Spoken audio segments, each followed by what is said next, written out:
Welcome. We are on episode 3, and we are live again.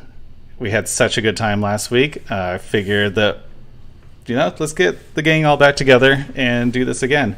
A lot of stuff happened this week. We like to keep these episodes fast and loose and fun. So I have a great panel again this week. Let me get right into introducing them. Let's start. Aaron at Beach Pizza Gaming. Thanks for being here. Hello. Thanks for having me again. Good to be back. Of course. Russ at Cryosneasel. Good to have you. Thanks for having me. Yeah. Luke at Luke Leeson. Glad to be back again. Yeah. Max at Monado Max. Thanks for the invite. Glad to be here. Of course, man. Sally at Retro Arcade Party. Good to have you. Thanks for having me back. Yeah, of course. It's good to see you guys. It's good. It's Thursday, beautiful Thursday evening here on the eastern coast of North America. I think everyone's East Coast, right? No, Luke, you're not. You're not Midwest. You are Midwest. It's good to have you guys. It's good to talk about everything that's going on.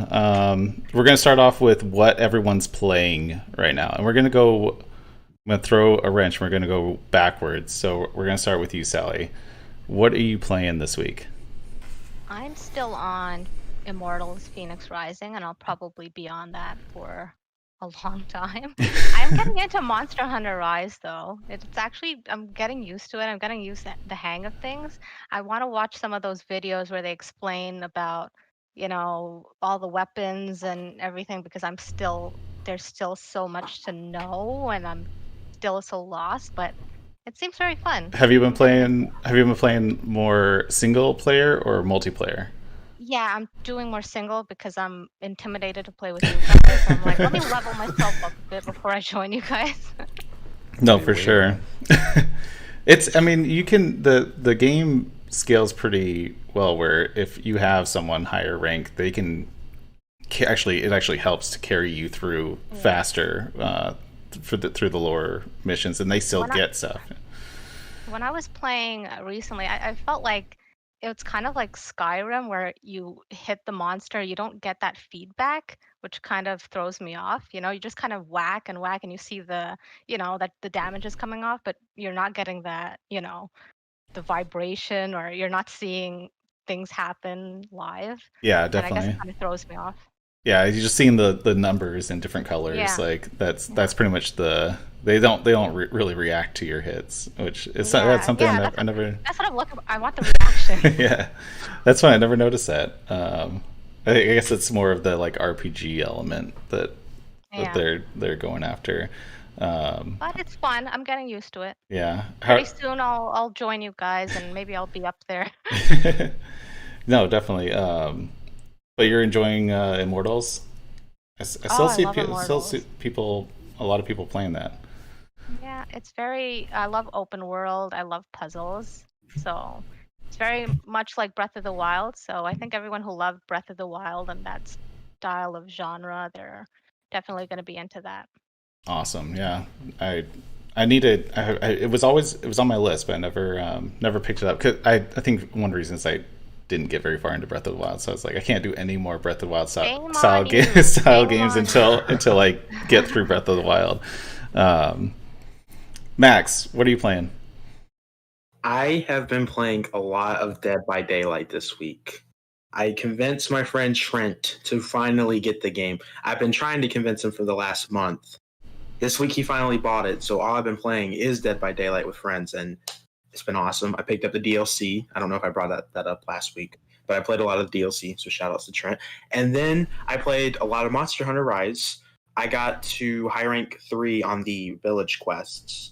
So I don't think I've done anything else on the hub quests since I played with you guys. But other than that, that's all I've been playing. I did, however, get an awesome video game pickup that I didn't tell you guys in the doc because it's a physical copy of Tetris 99. Nice. Whoa. I have bought a free game. Yes. I spent $30 on a free game. Doesn't it come with some Nintendo Switch Online membership? Yes, it comes with 1 year, and it actually includes the paid DLC on the cartridge of Tetris 99. Nice. So it's not a bad deal. It's a pretty good deal. I bought this because I think they're going to do a Pac-Man 99 physical release, so they're going to get rid of these soon.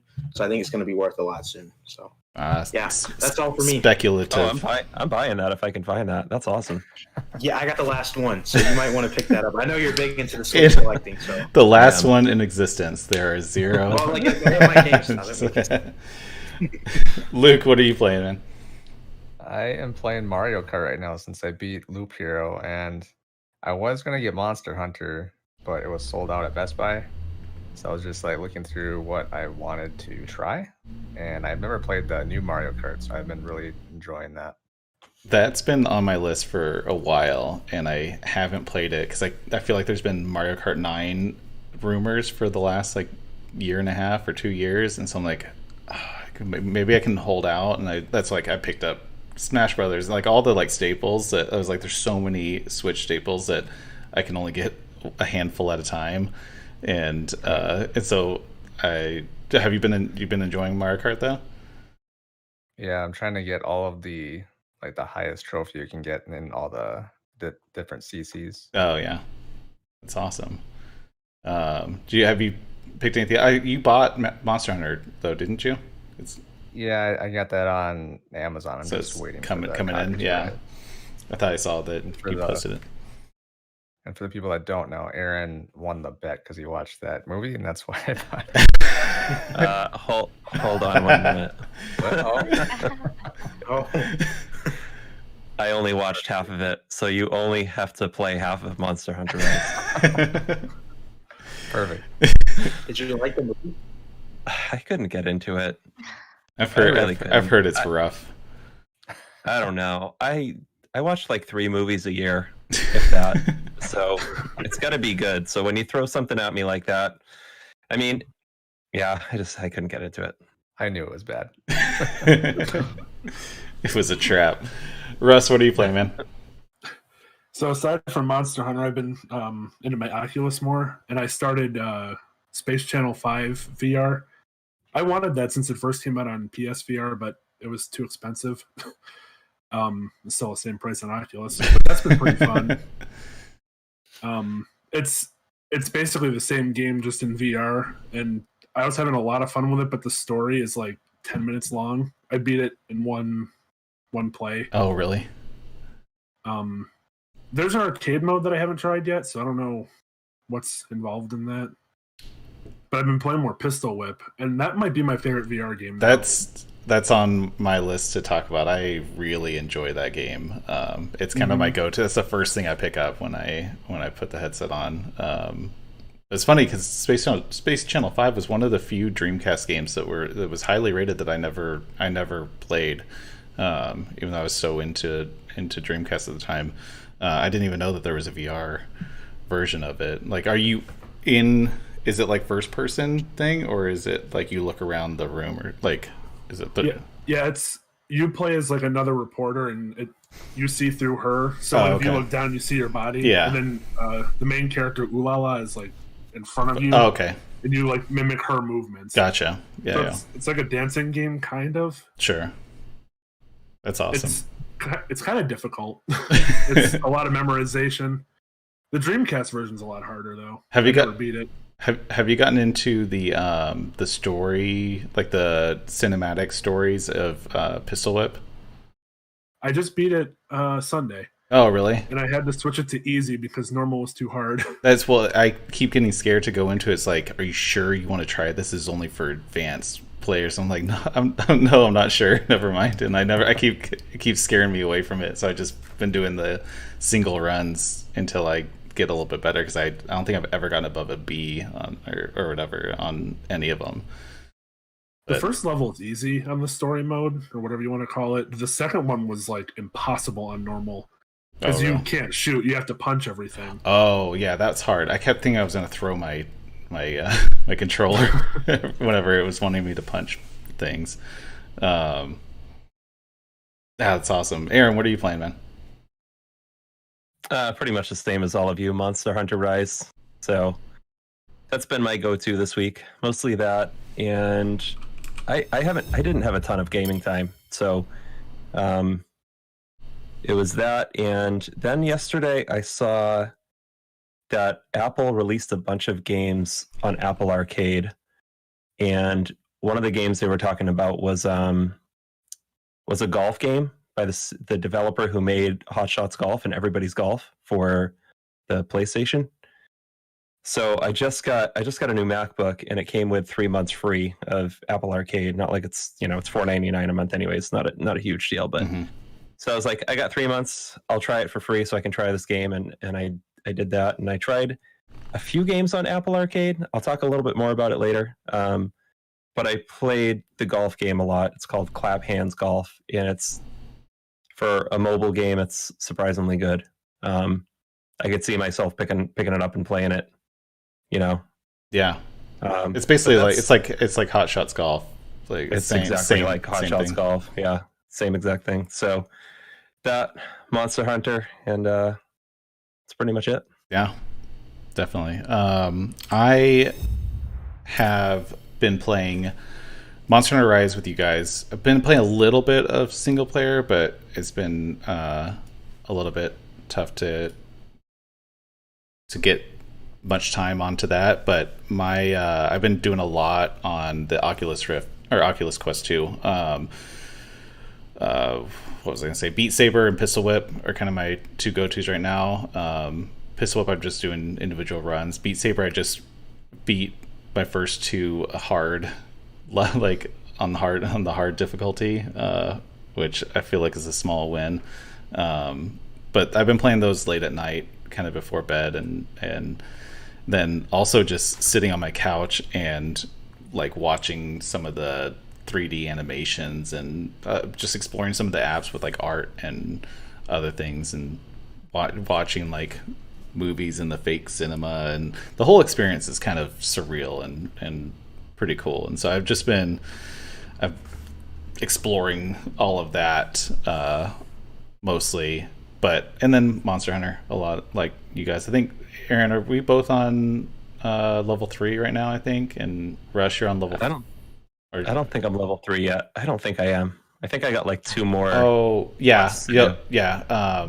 You dipped out, and then Russ and I beat the level, like the level 3 monster that got me to level 3. Russ, are you still? Yeah, you guys have a real good habit of doing that. You always right when I leave, you beat the thing you need to beat to level up. Russ, are you at level 4 right now? Yeah. Still? Okay. I know you've been there for a couple days, and you always surprise me. You're like, you get a lot of time in when I'm not looking. So yeah, with that, we are moving on to news. So first on the docket is that E3 2021 was announced with Nintendo, Xbox, Capcom, Konami, Ubisoft, Take-Two, Warner Brothers, and Koch Media confirmed.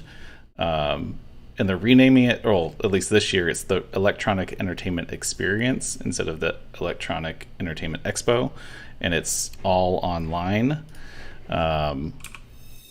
It's free.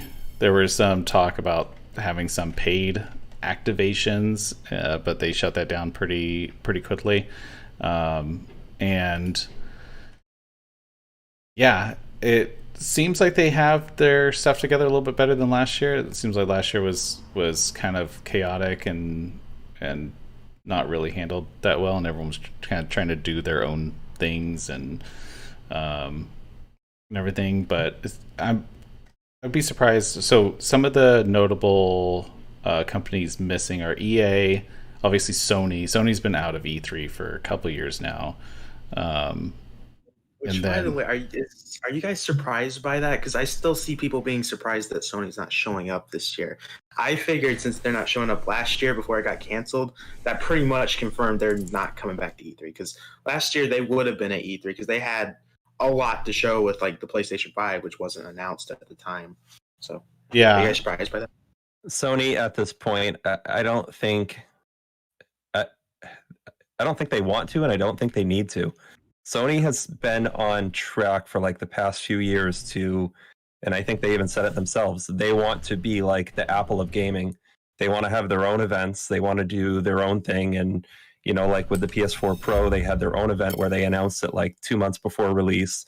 And that's what they want to do. And I don't think it's, you know, I think they're at the top right now, and they don't have to worry about it. If, you know, the Xbox starts selling more than them, then they might come back to it, change their mind. But right now, they don't really need to. I think they're going for the Apple of gaming, and that's what they're going for.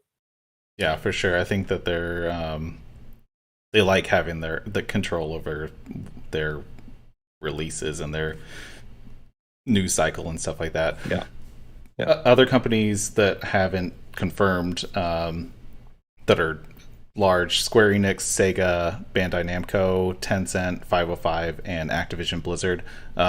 It seems like there might be some companies that get tossed in before the event, so I wouldn't be surprised by that. But I'm fairly excited about this. Like, for most people, it's not going to be any different. You watch the event online anyway. I've never been to an E3, and so. Do you think they're going to open up to the public maybe some way to play demos online? So I read about some of that, and then there were people talking about like that maybe that was going to be some like extra content that you could like premium access to demos and stuff like that. I don't know that that's a good idea. I think that people will get rubbed the wrong way. But it would be cool if they can do some type of interactive element with it being online to open it up. If they can, I mean, this could be a turning point for the ESA and E3, because I know the writing was on the wall. Last year, a lot of people were like, "Oh, E3's," or 2 years ago, like E3's gonna be dead and everything. So, if they could really make something out of this that could be cool. I don't know. Anyone else have any thoughts on E3 coming back?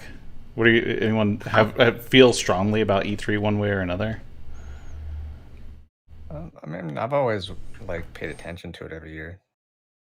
It's nice having everything in one like pocket. Like okay, you know that like all this news is going to come out right here, and it's like Christmas for gamers, you know? Yeah, exactly. Yeah. Exactly.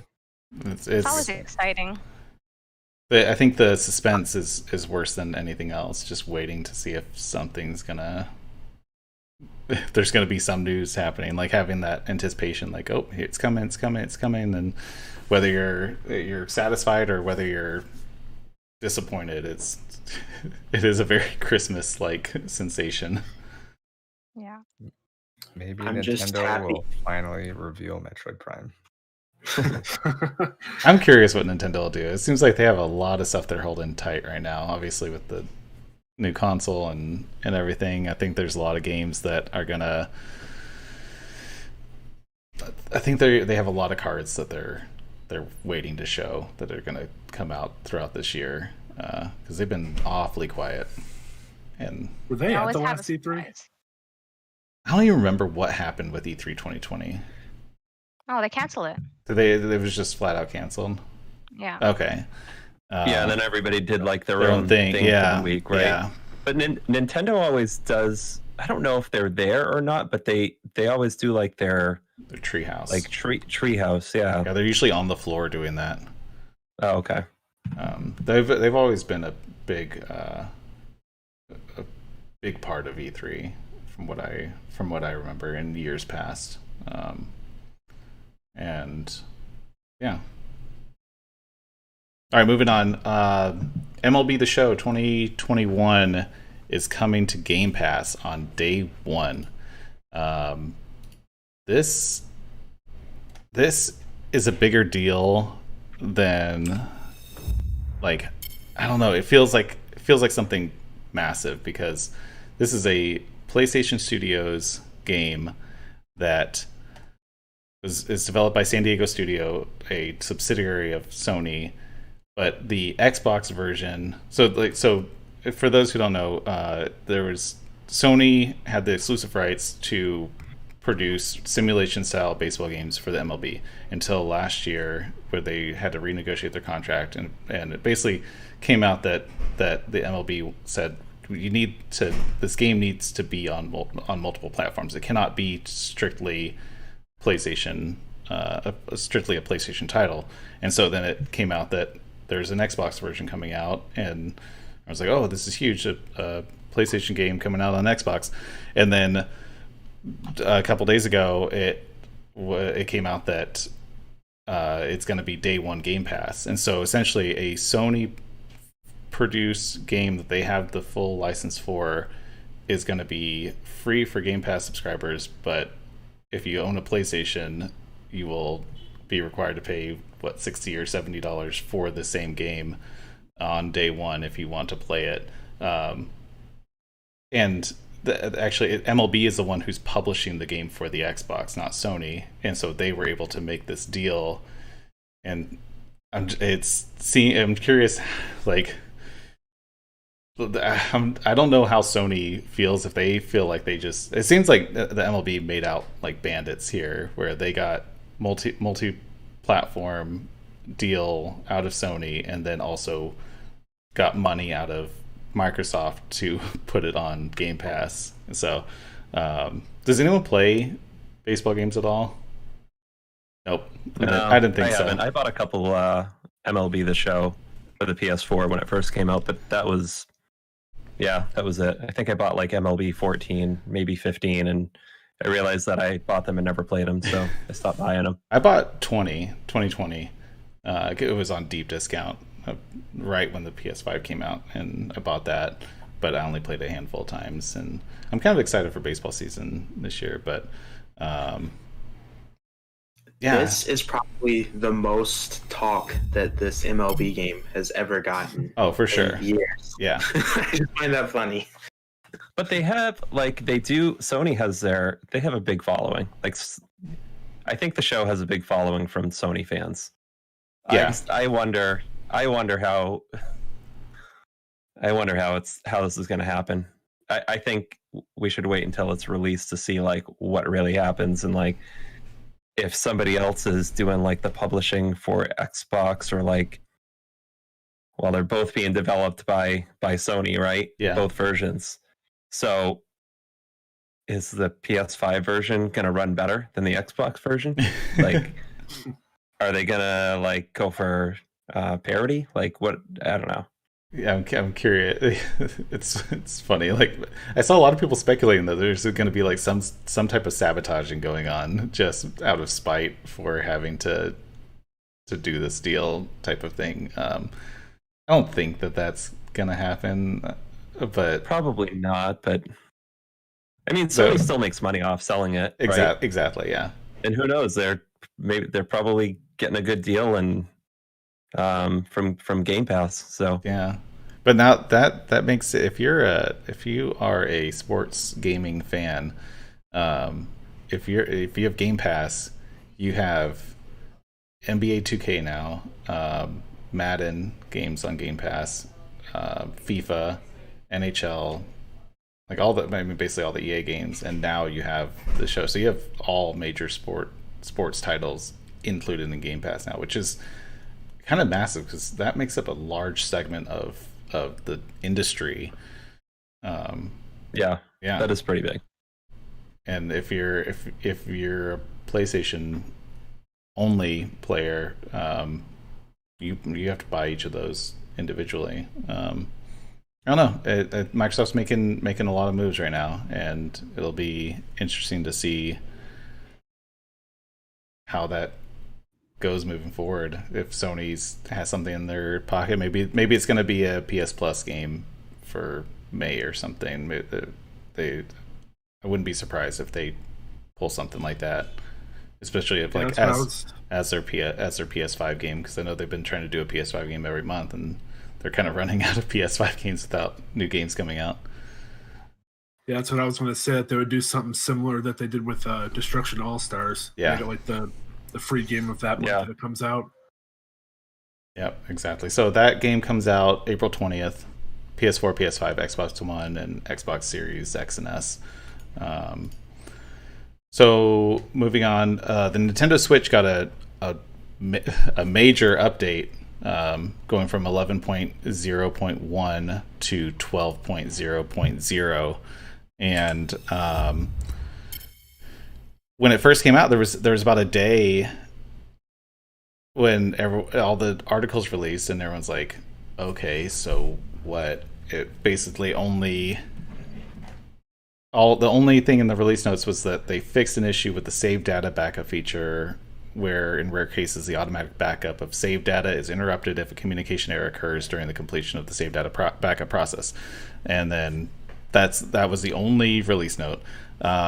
It took about a day for data miners to get in there and start digging through code for references to other hardware and firmware stuff, and pretty quickly it came out that there are references to, specifically the biggest thing, because I made a video on this, there's references to the dock being able to update its firmware through the system when connected to the console, which there is no purpose for that right now, because the only hardware is USB ports and a video chip. There's a network card too. A network. Is there? I think there's a network port, isn't there? No, you have to. It goes through. There's an adapter through USB. I'm pretty sure. But basically, there's no firmware that would be required to be updated. So this leads. It also is in that same code references the new Switch model code name, the Aula 8 Switch model. So that is, and my video I talked about how I think there's going to be a new Switch dock with hardware in it that does some video processing, whether it's the DLSS or something, some sort of boosting to the video feed, which if the dock can now update its firmware, would lead you to believe that there's something new coming, some new type of dock. The other big dig in the data mine was that there's reference to Bluetooth audio being able to be enabled, because the Switch has the Bluetooth chip in it, but the audio for wireless headsets has always been disabled. It looks like they may be changing that in the future. So, which would be nice. No more dongles. No more the little USB-C dongles to use your wireless headsets. I've always been on the fence with whether to get one of those, just especially for my Switch Lite.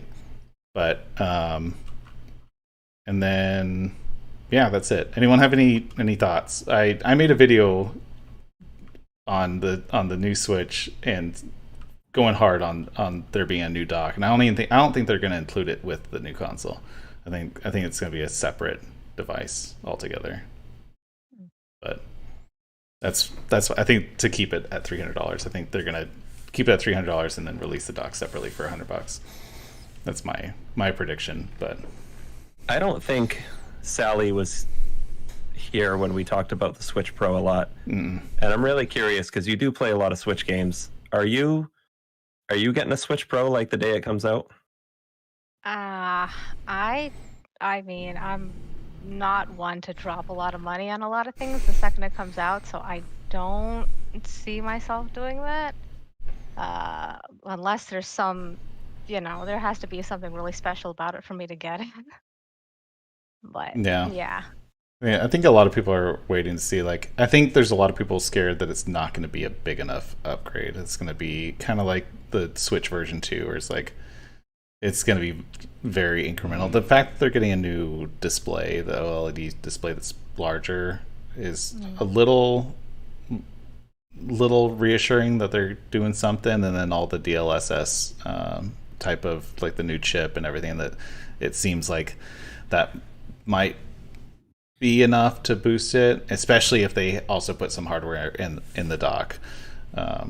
Is that coming out this year, or is that speculation? It's all speculation because Nintendo hasn't said anything, and so everything's speculation. But everything, it's a lot of reports out of manufacturing leaks. Samsung's making the new display and it's supposed to go into production in the fall for a late year release, but who knows, that could get pushed because nothing matters anymore. It doesn't. Who knows what's going to happen? Max, Yes. are you? What, I know you always talk about like you're sick of the Nintendo Switch Pro rumors. Are you kind of turning the corner now with a little bit of more evidence? I don't know. It's just hard for me to believe. If it actually happens, it'd be great. I'm just sick of the rumors. I'm sick every single year, every single month. New Nintendo Switch Pro rumor. I feel like every week now I see, oh look, Nintendo Switch Pro. I'm sick and tired of it. Does anyone think that it's not going to come out this year? It might not, just because of I don't think it is. all Sorry. the delays happening with COVID and stuff. Yeah, It the might chip be shortage. I don't know if they're going to be able to dodge the chip shortage that everyone's getting hit with right now. But Nintendo doesn't seem to care if their products are of low supply. It seems like that doesn't even phase them. They're like, yep, can't get it. I mean, they do it with every single console release, I feel like. That's their marketing strategy. Yeah, they make stuff low in demand to make people talk about it. That's what they did with Amiibos. They did that with the NES Classic. And like when they did restock those things, they were very easy to find once they did a restock. They purposely set it this way. That way people will talk about it. And yeah, it's going to be low stock no matter what, even if they can make so many. Well, that's the thing. They've always been accused of like artificially limiting production to try to drive up demand. So this is kind of a perfect situation for them. Like, oh, it's not our fault this time. Like, definitely not. We just can't make enough, and so that kind of falls right into their lap of their strategy anyway. So we are going to jump into a few. There's been a couple games that have been delayed. Lego Star Wars, the Skywalker Saga has been delayed, and also Deathloop has been delayed. The Skywalker Saga is indefinite. There's not a new. They didn't release a new date. And then Deathloop, they said until September 14th, 2021. I saw one of the first replies was someone throwing out a conspiracy theory that this is a Bethesda Xbox attempt to ruin PlayStation owners' summers. It seems like everyone's throwing out conspiracy theories right now. Prince of Persia was also delayed. Oh, was it? Oh, yeah, About that one. Yeah, Is that the remake? yeah, the remake, the Sands of Time. Yeah. Did you play That the? Did you sounds like it's in a delay loop. Just gonna make that up. Sal, did you play the original Sands of Time? Was that on GameCube? Or I think No, it I was never cross-platform. Yeah. Yeah, I never played the original. I got into it when it was in the Wii, and I was like, oh, if the remake comes out, I definitely want to play that. I remember I played that for a while. I don't remember what console it was on, but I really liked the whole like reversing time thing. Like Yeah. that whole gameplay element was really, really cool. I remember. I think I was working at EB when that game came out, and I think we had it on the kiosk, and I just all my time off I would just sit and play that game. But Luke, you ordered Skywalker Saga on October 13th, 2020. Do you think it's going to come out before your 1 year anniversary of ordering it hits? I don't think so. No. You think By the end of the year. end of the year? I think that's probably their goal is to hit it by the before holiday season. But it feels like that game has been. Didn't they announce it like a while ago? 2019. Yeah.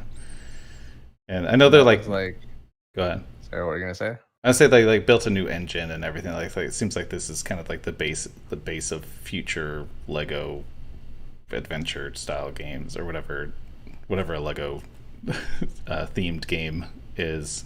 So I know they're putting a lot of work into it, but what were you gonna say? Oh, I was just gonna say, I think in one of my first YouTube videos on my relaunch channel, I talked about the Star Wars Lego Holiday Special movie and how that was like essentially advertising for that game. And in the video, I said that it was going to be released at the end of the month in December, and then that never happened. So I kind of feel a little silly for that, but I can't change it.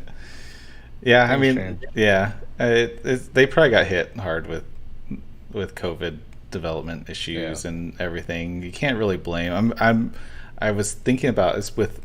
I think we're going to start seeing a lot more delays this year for games that are supposed to come out, because it seems like a lot of the stuff that came out in the second half of 2020 and through the first couple months of this year, those games were pretty close to being finished when like the pandemic hit. And so I think we're going to get hit hardest with the games that were early in development that were supposed to come out late 2021, early 2022. And so I think this is going to be like an 18 to 24 month process of delays to get things back on schedule. I think we're going to have a lot of dead zone time with game releases that are just feeling the effects of the shutdowns and logistical issues. They saw what happened to Cyberpunk, and they're like, you know what? Let's. Well, exactly. Yeah, it's probably twofold for sure. Because I think there was a game that they just delayed and referenced. The reason why was because they didn't want to push it out earlier than it was ready, like other large like they like subtweeted Cyberpunk like super hard. Referencing it. I don't remember which game it was. But yeah, I think is anyone super stoked? And Luke, I know you're pumped on Skywalker Saga. I am too. Is anyone really looking forward to Deathloop? It looked cool. Like I like the Russ. That looks really that looked like a game that you would be into. Mm-hmm. I'm not terribly mad about the delay, because I would rather it be delayed and be a good game than them rush it out like they did with Cyberpunk. Sure. But that'll probably be a day one pickup for me. Definitely. That was developed by... Oh, yeah. It's a Bethesda game, right? Yeah, well, they're the publisher, but the developer is Arcane, which they made the Dishonored series. Gotcha. Right? Am I right? I'm right on that, right, Russ? Mm-hmm. Yeah. Yeah, I played Dishonored 1, which was really, really good. And I do have Dishonored 2. I haven't played it yet. But I don't know. Something about Deathloop is... I haven't been interested in it. I don't know what it is. Maybe it'll be different when I don't know. When I see more gameplay of it or something. I don't know. It just hasn't interested me yet. But yeah, it looked interesting. But like you, I don't have a huge desire. I think it seems like a game I would like, but loop games I have to really be into to dive into it. Just it's a commitment. All right, moving on. Pac-Man 99 was announced as a Nintendo Switch online exclusive, and it's a battle royale Pac-Man game, kind of like Tetris 99 and kind of like Super Mario 35. We were talking in the pre-show. I don't think anyone has played it on the panel, right? It came out yesterday, but kind of like yesterday afternoon for most of us. I saw a lot of people streaming it, so I don't know. I have to confess I'm not a huge Pac-Man fan because I'm really bad at Pac-Man. I'm also really bad at Pac-Man. It stresses me out, and I feel like I always pick the wrong direction. Like I for some reason I cannot strategize properly with Pac-Man, and then I see people who would like they'll time. They know the distance that they can get around corners to beat Ghost, and then hit the super pellet and everything. Official No Friendo in the chat said that he's having a blast with it, so I trust him. Oh. I'll definitely try it out. Yeah, for sure. It's free. It's a Nintendo Switch Online. So it looks really cool. I like that Nintendo's doing stuff like this. I think they need to keep adding value to Nintendo Switch Online, especially if they're not doing a whole lot to add other, like, improve the service and the multiplayer stuff. I think they still have some hiccups there, but yeah. I love that the 99 to 1 thing, like with Tetris. It's very chaotic, but it's super fun. Yeah, I feel like it adds a whole layer of strategy to, like, like, I remember when Super Mario 35 came out and watching, like, okay, different parts, like, you have to play the game differently to strategize getting further in the progression of, like, knocking people out. You don't just speed run it. You have to, like, focus on killing multiple enemies. So I'm feeling like this is probably similar, where you change your strategy a little bit to get further in the game, since you're playing against other players. It's a good way to refresh an old retro game. Yeah, I'm all about that. I wish that's something that I need to get. I really want to dive into, like, next week or in 2 weeks. I want to say that I've been playing some classic game on Nintendo Switch Online that I missed out on, that I always forget that I can actually spend time playing old games instead of just, like, tinkering with emulators and stuff and then walking away as soon as I launch a game. Like, and so I want to actually dive into some games that I missed out on. Yeah, anyone else, like, super anyone else super pumped on this? Anyone still play, like, Tetris 99? I know there's still a huge fan base of Tetris 99 players. I only tried it a few times, and I'm not very good at Tetris. Definitely not good when I'm playing against 98 other people. So, but I do want to try Pac-Man. Yeah, actually, we should. It's free, and we all have a Nintendo Switch, right? Yeah, we should get a game going. Yeah, I'll stream it. Cool. Yeah, I definitely try it. Yeah. I'll set something up on the Discord. If you're listening or watching, be sure to check out. So everyone on the panel, I have links to their profiles in the description, and we all got together on my Discord. We talk pretty much every day about video games and everything, and we did this to make it a little bit more official, because, you know, we had all these in-depth discussions and wanted to do something fun with it. So thanks for listening. Thanks for watching. Be sure to check everyone out. Thank you guys for being here. We're not ending the show, but I felt like I needed to say that before we got too deep in here. We probably have another 15-20 minutes left. Max, you just dropped into the dock earlier today a few games that were either announced or leaked. Destroy All Humans, announced for the Switch, releasing June 29th. Did anyone play? Yeah, I'm surprised too. Did anyone play the original? I did. Yeah? Many times. Yeah, I really like that serid. Max, I see your tweet reply here on the screen. Russ, what did you think about it? I like the first two on the PS2. After that, they get kind of iffy. Okay. But the ones on the PS2 are, like, really funny. There's a lot of good jokes in it. I think the weapons are cool. Like, there's one where it, like, throws a disc, and then the enemies will be attached to the disc and, like, fly away. There's, like, anal probes and very stereotypical alien stuff. It's a lot of fun.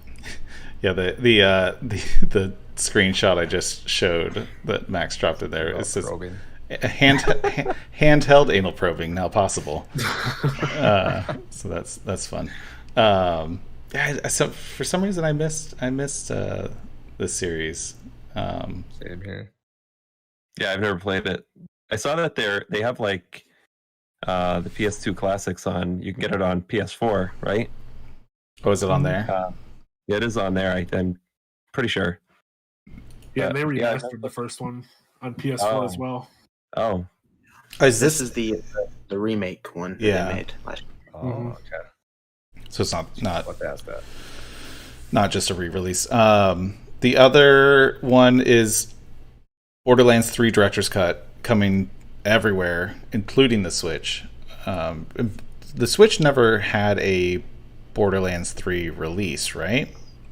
Correct. It was just the edition with the first two and the Pre-sequel. the pre-sequel. And so this was a leak through the PEGI, the European ratings system. It has release dates and the rating, and also the platform. So there have been rumors that this was coming to the Switch at some point. When I was searching through the news, there were articles back for 6 months speculating that a Switch version was coming. And so, Russ, I know you're a big Borderlands fan. Did you beat Borderlands 3? Yeah. Nice. you have the platinum, don't you? Yes. Yes. Just say yes. Yeah, I'm just missing the trophies for one of the DLCs. And I think that it's Borderlands 3 and all the DLCs, right? Or is it, what is the director's cut? Is that, do we know what that is? I think it includes a special story and the arms race. I think if you have Borderlands 3, you can upgrade it to the director's cut. Oh, didn't know that. I gotta look into that then. Yeah, 'Cause I'm pretty sure I have it. Oh, okay. Anything DLC related I buy, so I don't know what I bought. But it's still this is still just a rumor, right? Or is it pretty confirmed that that's coming out? There's no official announcement, but usually, I mean, when the ratings, it pops up on the ratings websites, the announcement is imminent. I don't think usually they hit without something out. I think it's pretty much confirmed. It's as close to being confirmed as possible. Yeah. That's a crazy Switch release. Yeah, I'll get that. I'll definitely get that. As I say, Meander is in the chat saying hi to everyone. He's on our Discord. And Great awesome YouTube Great channel. videos by that guy. Yeah. One of these days we'll get him on one of these. Just But give him an avatar of an exactly. We'll do a what was it, V2, he'll be a VTuber on our session. Yeah, he's not doing a face reveal until 1 million. 1 million. subs. Wow.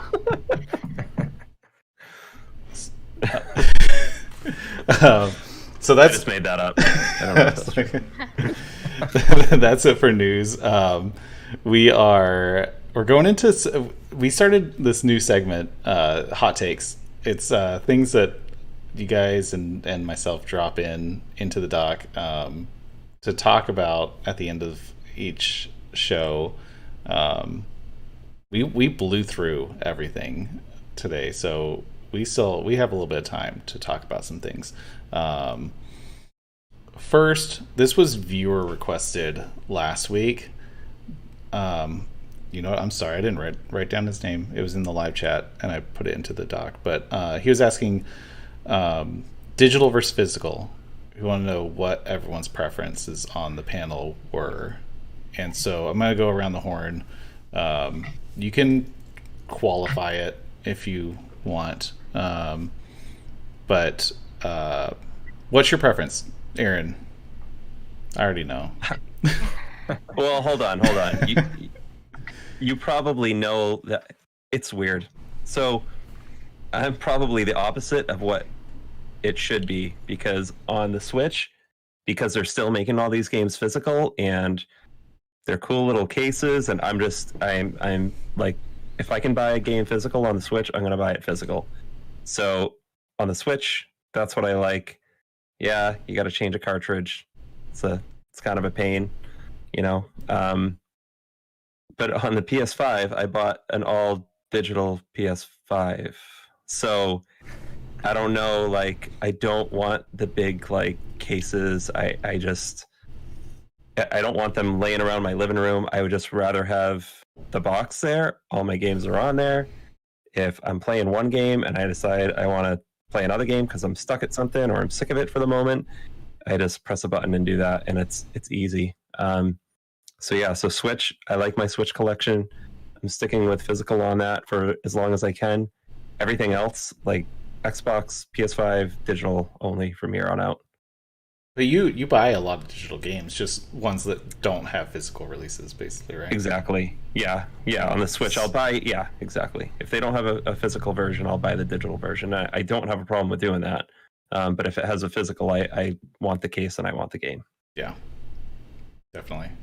Russ, what are your thoughts?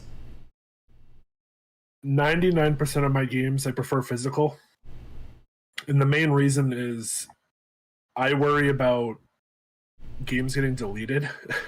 Yeah. So when a game's digital, like they did with Scott Pilgrim, there was an issue, it got taken off. You had no way to play it unless you already owned it and downloaded. And same thing with PT on the PlayStation. Because they removed it where even if you bought it, you couldn't re-download it, right? PT was free, but Scott Pilgrim, yeah, you had no way to re-access it if you deleted it. Yeah. So, but I do like the convenience of downloading a game and just being able to play it. It's really nice just not have to change a disc constantly. Yeah. But I also do like looking at the wall of games. Like literally the wall of games, or digitally the wall of games? Physically the wall of games. Okay, that's what I thought. Luke, what are your thoughts? I am definitely somewhere in between, because most of my games that I do collect are digital, like on Steam, since I do a lot of PC gaming and whatnot. But I definitely like physical games if it's like some game that I really love and I just want to have it around forever. Maybe it'll be worth more in the future, that kind of thing. But at the same time, I think Sally brought this up in Discord, is that with physical games, obviously that is plastic producing stuff, and that is an issue too. So I try to like have a middle ground somewhere around there. But yeah, sure, that's a good point. That's my thoughts on it. Yeah, I think I miss you guys discussing that in the Discord, but that is a good point, just for like environmental reasons. Max. Okay, so considering that I spent $30 on a free game, I guess that's what I'm going to say. I'm team physical all the way. There's some instance that I will do a digital game, only if for whatever reason the digital version is like on set and it's 20 times cheaper than an actual physical game. Like with my PS Vita, I did that with Persona 4 Golden.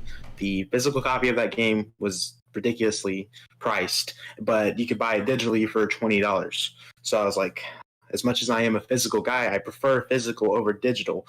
But if it's cheaper, I will most of the time go digital in that case. But I will try to go physical all the time that I can. Gotcha. Sally, what are your thoughts? I'm also kind of in between. It's always nice to have a collection, and I wonder, I'm of an older generation where, back in the day, digital was not a thing. So it was just kind of cemented in my head that if a game's coming out, you buy it physical, you don't buy it digitally. And it's only been recently that I started buying digital and I realized, hey, this is kind of easier. It's less of a pain of, swapping out the cartridges or the discs and whatever. And I'm wondering, is the younger generation more into digital because maybe, like, for me, who loves the retro stuff, they love having the collection aspect of it? I wonder if like more the kids, like the teenagers, prefer the digital age. But yeah, definitely we're personally, at least in my household, we like to reduce waste and reduce using plastic and buying plastic. So digital should be the way to go. I wish they offered more incentive to buying digital, like, you know, getting some discounts. Or I think Nintendo offers like gold coins if you Yeah. buy digital for downloads.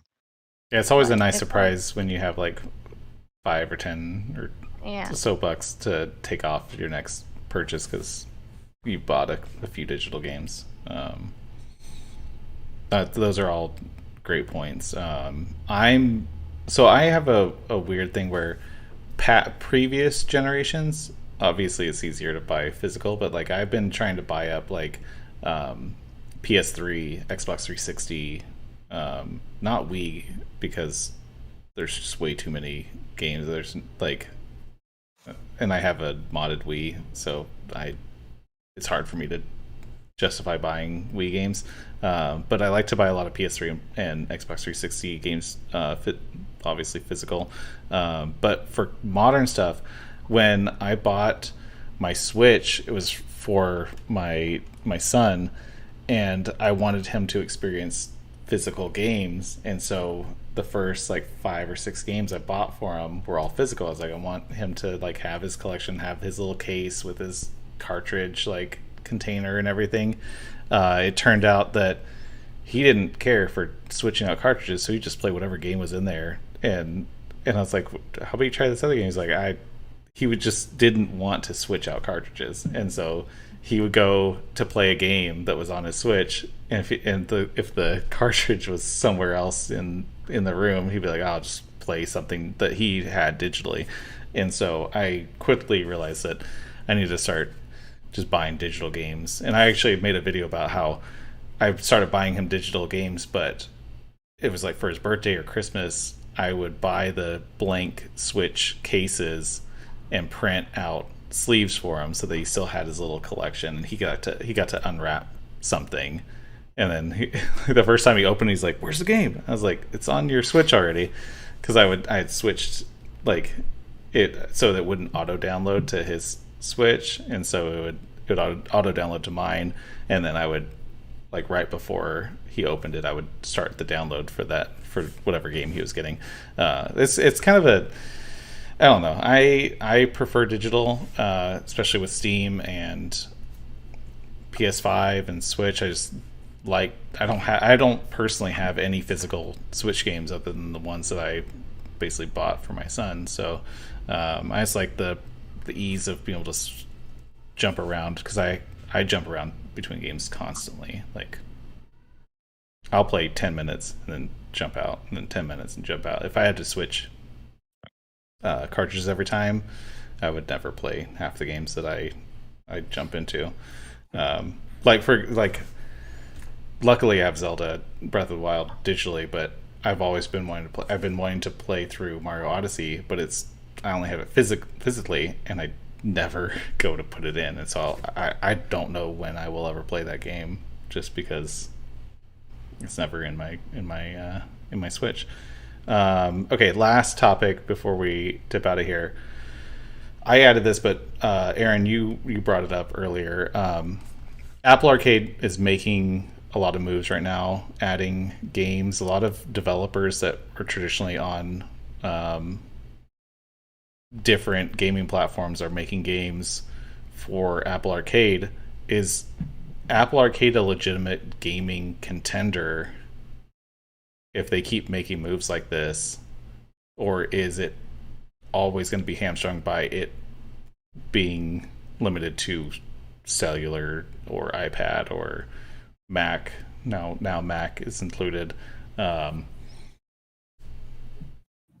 are you guys' thoughts on it seems like they're making a lot of Microsoft style moves, adding lots and lots of games that either were classics on classic mobile games or new games developed by, like, there's a Platinum Games game that came out, and I forgot what else. Aaron, what were you going to say about this earlier? So I'm a little bit. I'm still trying to form all my thoughts on it, to be honest with you, because I downloaded it yesterday. I signed up for the service, and I was pretty excited about it because I never play mobile games anymore. Like I have an iPad, I have an iPhone, I have a Mac, and I don't really play games on any of them. When I play games on my MacBook, it has Steam, so I have access to all the Steam game. Well, not all of them, but a lot of Steam games. There's a lot of games that you can play on a MacBook, but like my phone, I don't really play anymore because it kind of went to all like, free to play microtransaction games. Mhm. And that's kind of, I think like mobile gaming kind of got known for that. And it probably affected them. There's probably less. How many of you play games on your phone, like on a regular basis? No. Not me. I used probably. I think, yeah. I used to a I know. lot, and then I haven't Yeah. in the last like 2 years. So I think I think a lot of people did that, and I think it's kind of gone down. So I think Apple Arcade is going to get back some of those people that forgot that you can play some good games on your phone, and like that clap hands golf game, which is basically everybody's golf or Hot Shots golf on your phone, is awesome. Like I highly recommend trying it. Now, if you have to do like a free trial or something, I don't know that I'm going to recommend everybody pay $4.99 to play Clap Hands Golf, $4.99 a month. But if you have a trial or something and you're interested in other games, I would definitely check it out. Like the World of Demons Platinum Games game is, I mean, you're playing on a phone, you're using touch controls, but you can tell that it's a Platinum Games game. It's using like, the same like kind of attack, dodge, correct timing gameplay that they do in their games. So I'm interested to check it out. I did play, I was kind of excited to try it on the MacBook, and I did that last night with a controller, and it was like not worth the work to do that to me. So yeah, I don't know. If you're going to try it on your phone, I think it's fun. I think it's worth trying. I think they're going to go after like people that forgot they could play games on their phone. I don't know that they're necessarily going to take a chunk out of PlayStation gamers or Game Pass or Switch, but I think it's going to be successful. Yeah. One thing I forget about is that there's no microtransactions in any Apple Arcade game. It's the full game. You can't. There's no in-app purchases for any. I didn't game. even know that. Yeah, That makes it better to me. Yeah, it's a requirement to not have any in-app purchases to be part of Apple Arcade, which is kind of nice. Like just knowing that you will never have to put a cent into any of these games. I remember it was what the golf. Like Apple Arcade, it seems like that's the haven for golf games. Apparently, That's a good game. It's a fun game. I have not played it, but I always wanted to, and I know it was exclusive to Apple Arcade for a little while, and then it came to Switch, and I never ended up playing it on either. But the I've been wanting to play that. I'm kind of want to do a trial of Apple Arcade because I never actually tried it, but I don't know. Is anyone else? So no one else really plays many mobile games, especially iOS. I don't, but I was gonna say that probably the one thing that would make me sign up for Apple Arcade is a game on there called Fantasian, and it's made by one of the producers of someone that made a lot of the Final Fantasy games. I read about that. Looks really cool. So Yeah. I'm either gonna get that or wait if it's gonna be ported somehow, but we'll see. That does look good. I read about that when I saw a lot of articles coming out. It's like when Apple Arcade, like they released like 30 games at the same time, like all simultaneously, and I remember that was what it was, both the Clap Hands Golf and Fantasian that were the two kind of headliners, along with some of the like like Monument Valley and everything. That was one game that was really good. It was short, but it was a really good, cool little mobile game that was easy to play and kind of. Did anyone ever play Monument Valley? I played the first. I played, I think both of there were two of them. There might be more. That was a really good game, but they added at least the first one to Apple Arcade. Any final thoughts before we wrap the show? Anything you've been dying to talk about this week? Nope. All right. Nope. Try Monster Hunter Rise at some point. That's it. Yeah. I'm gonna play some Monster Hunter Rise this week. I'm gonna play some VR games. If you are listening, be sure to make sure you're subscribed. If you're watching, make sure to subscribe. Get reminders when we're doing this every Thursday, 9 p.m. Eastern Standard Time. Come join us. We have a lot of fun doing it. We like talking about these things. So thanks for listening. Hold on. I'm sorry to stop you, but did nobody have a quote of the week? No one had a quote of the week. Because I think my quote of the week just happened during the show. Yeah? I'm pretty sure it happened when Russ said, "This game's a lot of fun. There's aliens. There's anal probing. It's good." Thank you for bringing that. That was a perfect quote of the week. Yeah, I've been putting that in the doc every time, and then we haven't had any. So that I'm glad. Thank you for Jim. Needed one. Yeah, that was perfect. Thanks for listening. Thanks for watching.